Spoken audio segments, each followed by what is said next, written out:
What's going on, guys, and welcome to round 2 of the Gran Turismo 6 Manufacturer Championship. This time we have 550 PP and we are starting off with Chevrolet and the Corvette Stingray C3 convertible. This is the car, if you don't know, that I used for a race car build a little while ago. This was the first champion in the race car builds that stayed for quite a long time. This was the first place race car build for a long time until the what's in first at the moment? I've forgotten. Oh, the Alfa, until the Alfa Romeo 8C came in. So this is just a really awesome car. I thought I'd use it because, well, I mean, I know how fast it was in the race car build, so I thought, you know what, maybe it'll do pretty good here. I went to Mazda Raceway Laguna Seca for this, and it did pretty well. Up next is Audi, and I decided to go with the RS6 Avant, or Avant, I don't know, I think it's Avant, but I don't know how you say it exactly. I went with this car because I thought it'd be something a bit different. To be fair, it was a little bit unfair for Audi. I could have chose just a normal sedan or something, but I went with the estate car, the station wagon, whatever you want to call it. And you know, maybe that was a little bit unfair for Audi, because this car wasn't amazing. It was quite understeery because of four-wheel drive, but saying that, no matter what Audi I got, it would have been understeery because all Audis are four-wheel drive pretty much. So yeah, this car didn't do amazing, really. Up next was Aston Martin, and I decided to go with the DB9 Coupe. Aston Martin did not do well at all in round 1. Aston Martin ended up coming in last place. However, this car drove really well, and I was expecting this car to do quite well.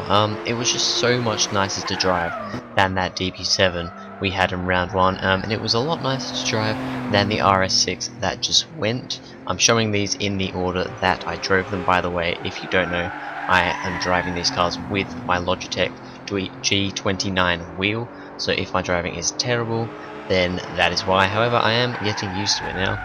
But yeah, the DB9 was good. I really do like this car, probably one of my favourite Aston Martins, and it was really good.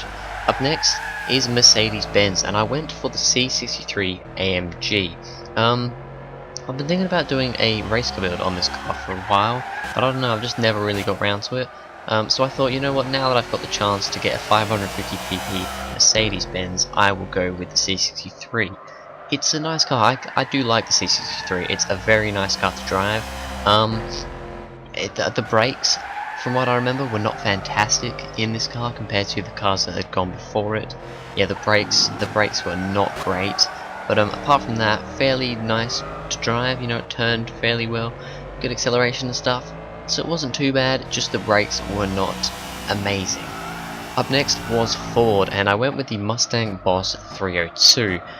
This is a pretty cool car. I do like the Mustang Boss 302. Really awesome. I don't like a lot of cars in yellow, but this is one car that I think looks pretty damn good in yellow with the black stripes. It looks awesome. This car was once again fairly good. It wasn't the best around the corners. It wasn't terrible, but it wasn't the best car in the world around the corners. The brakes on this car were surprisingly really good, especially coming from that C63. The brakes were really good, which I wasn't really expecting from a big American muscle car.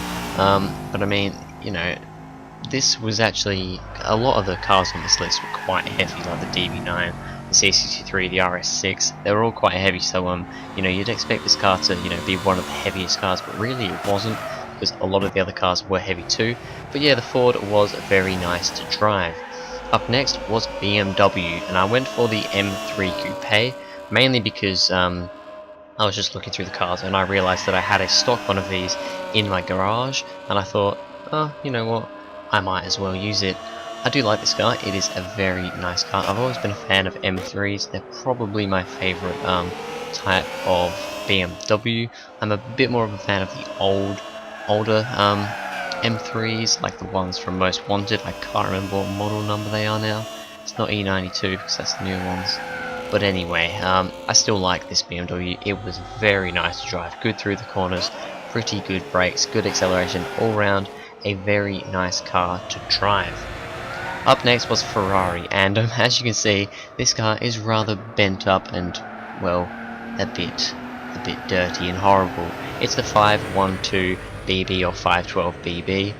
You may know that this was my newest race car build car, and it did very well in the race car builds. It's in, I think, 4th place at the moment. However, it was an absolute handful to drive. But I didn't have too many choices for Ferraris under 500 pp, so I decided to go with this one because I already have one, and I wanted to see how it would do around here.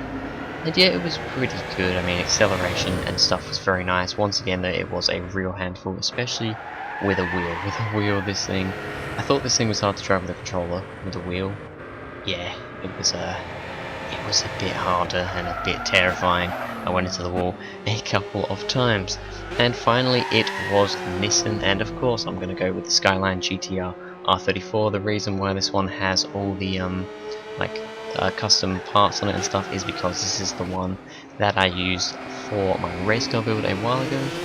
And yeah, obviously this is a good car. I mean, it's a GTR. Why would it not be good? Why would it not be good? Yeah, it was pretty good.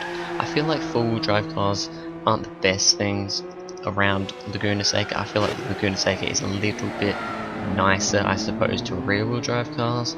But all the same, I felt like it did pretty well, and I was pretty happy with that.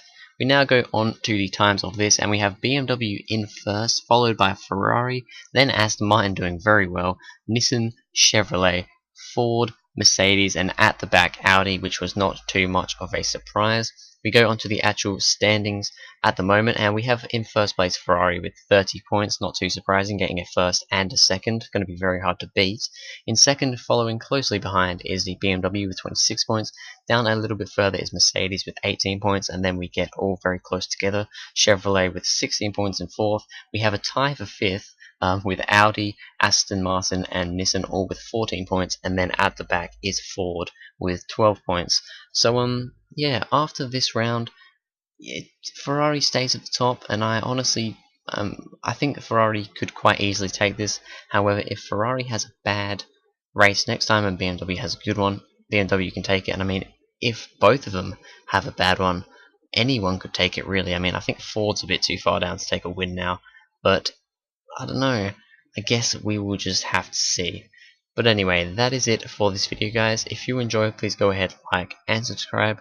Comment what other videos you want to see on the channel in any games, and I'll hopefully get around to that. So thank you guys very much for watching, and I'll see you guys in the next video.